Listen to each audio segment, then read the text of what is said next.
Hey guys, what's happening? And welcome to another episode of Animetal Viking with me, your host Viking, and today I will be reviewing the soundtrack for the second volume of the smash hit web series RWBY. Now, before I begin, I would like to urge anyone who is new to my channel to go and check out my review of the Volume 1 soundtrack and my reactions to the show itself before watching this review, as I feel it will give you guys a better perspective on my views and personal enjoyment of the music in this amazing show. The links will be in the description box below. Now, with that being said, let's do this!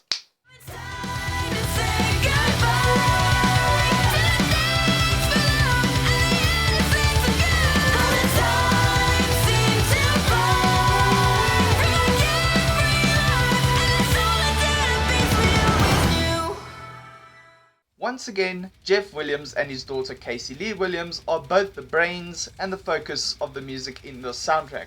If you have watched my review of the first soundtrack, then you'll know that I greatly admire Jeff's songwriting and his broad range of skill and influences as a multi-instrumentalist. The songs for this particular volume aren't as heavy as the previous soundtrack, but considering the fact that Volume 2 did not hit the darker, more serious tone of the third volume, I'd say the direction Jeff took with the instrumentals and production is only appropriate. Again, I have to applaud Jeff for his insane guitar work. This guy really knows how to shred a great guitar solo, and he writes some insanely catchy riffs that range from punk rock influences to heavy metal influences. Also, the background music was superb as always, but still lacks the memorability of soundtracks like the Harry Potter franchise, the Lord of the Rings films, and Game of Thrones. Again, the songs are great, unique in sound, and fine on their own. And Jeff is slowly starting to learn from his mistakes on the past soundtrack and has now begun to cleverly weave in the melodies of songs like This Will Be the Day and Mirror Mirror into the background score, which, if he continues with this formula, as any good soundtrack composer should, then the music for RWBY will become a long-term classic in no time. I also have to applaud Casey, as she does an outstanding job yet again with her breathtaking vocals. Her voice has matured ever so slightly, and she still has the same incredible vocal range. I personally am interested to see where Casey will take her career once RWBY comes to an end, or if she decides to move on to other ventures. I personally think that she could excel in both the symphonic metal and pop punk camps, and possibly even some of the more electronic orientated genres, but only time will tell. Also, the lyrics for the songs are starting to get a little less corny and a lot more serious. This probably has to do with the fact that towards the end of Volume 2, the story of RWBY was starting to hit the dark and serious parts of the saga. If the lyrics continue to improve as they have, then hopefully we'll see some metal bands do conceptual albums based on the story of RWBY, as I believe we need more metal bands that have their lyrics and themes based around good animated stories, whether they be cartoons or anime. I must also give praise to Jeff as well for the vocals that he provides on certain songs. He has a fairly good range himself, and it's especially great to hear his vocals along with Casey's when they both sing together.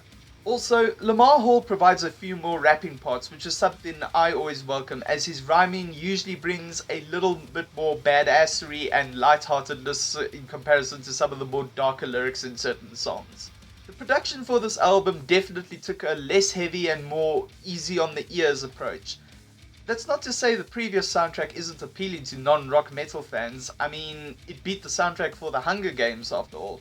But it sure as hell doesn't have the same loud and heavy sound that the first soundtrack had when it came to the opening theme and insert songs.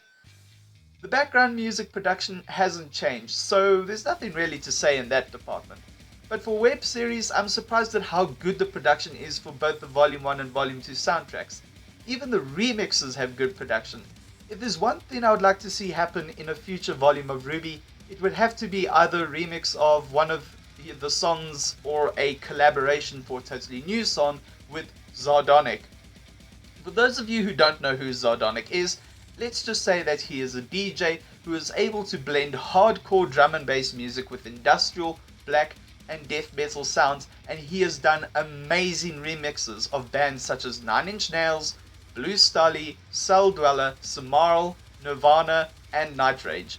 Go and check out my review of his smash hits 2015 album Antihero that I did after it was released. The link will be in the description.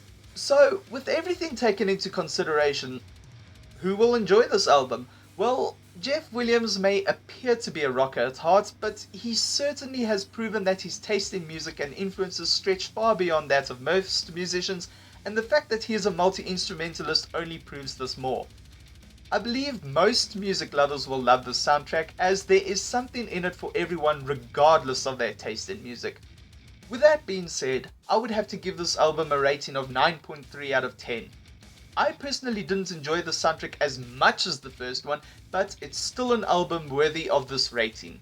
So whether you're a fan of rock, metal, funk, electro or classical, I highly recommend that you check this album out, and I personally give it a buy it certification. Finally, for similar soundtracks, I have to mention once again that the music for RWBY is unique and has its own sound, so there is no other soundtracks with a similar sound.